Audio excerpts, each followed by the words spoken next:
Hello guys, welcome to my new shorts. এই ভিডিওটা হচ্ছে আমার দাদার বিয়ের লাস্ট ভিডিও।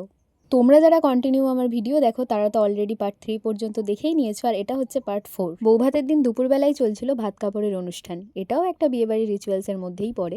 ভাত ও কাপড়ের দায়িত্বের সাথে সাথে নিজের প্রিয় মানুষটার সুখ ও সমৃদ্ধির দায়িত্ব নিল ওরা।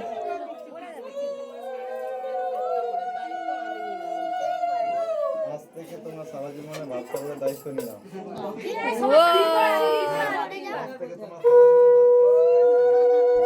শুধুমাত্র দাদা যে বৌদির দায়িত্ব নিয়েছে এটা নয়, দুজনেই দুজনের সমানভাবে দায়িত্ব নিয়েছে।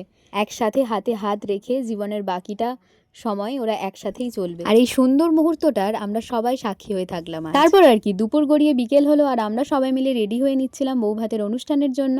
এখানে মা আমায় রেডি করিয়ে দিচ্ছিল, আর তারপর আমরা সবাই মিলে রেডি হয়ে চলে এলাম নিচে এসে দেখলাম দাদার বৌদিকে তো দারুণ মানিয়েছে একসাথে, আর দুজনকে আজকে দেখতেও খুব সুন্দর লাগছিল। আর তারপর সবাই মিলে এখানে গ্রুপ ফটো তুলছিল, তাই আমরা আর এখানে দাঁড়িয়ে না থেকে ডাইরেক্ট চলে গিয়েছিলাম স্টলে, আর সেখান থেকে কফি পকোড়া ফুচকা খেয়ে নিয়েছিলাম। তো কফি পকোড়া ফুচকা খাওয়ার পরে আমরা চলে গিয়েছিলাম ডিনারটা সেরে নেওয়ার জন্য।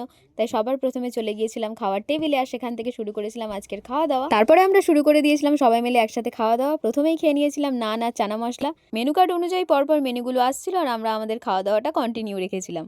মেনু কার্ড অনুযায়ী চলে এসেছিল আমাদের থালায় মাংস, আর আমরা সবাই মিলে সুন্দর করে মাংসটাকে মাখিয়ে খেয়ে নিয়েছিলাম ভাত। আর খাবারের টেস্টগুলোও ছিল দারুণ। যাই হোক, অন্যের বিয়ের পূর্ণতায় খাচ্ছি ঠিকই, নিজের ভেতরে শূন্যতা থাকুক সেটা নিয়ে কোনো দুঃখ নেই। কিন্তু আমার বছরে এরকম বিয়ে বাড়ি পড়লে বেশ ভালোই লাগে। তোমাদেরই কার কার না ভালো লাগে বলো? তোমরা যদি বছরে একটা করে বিয়ে বাড়ি পাও, আরও বিয়েটা যদি হয় নিজের দাদার। যাই হোক, নিজেদের শূন্যতাকে পিছনে ফেলে অন্যের পূর্ণতায় খেয়ে নিয়ে আমরা সবাই মিলে চলে এসেছিলাম বিয়েবাড়ির গেটে। আর গেটটাও আজকে খুব সুন্দরভাবে সাজিয়েছিল। এতক্ষণ পরে ফাইনালি ওই চেয়ারটা ফাঁকা পেয়েছিলাম, তাই ওই রাজকীয় চেয়ারে বসে বেশ কয়েকটা ফটো তুলে নিয়েছিলাম। আর আজকের মতো রিসেপশন সেরিমনি এতদূর পর্যন্তই ছিল, আর তারপরে চলে এসেছিলাম বাড়িতে।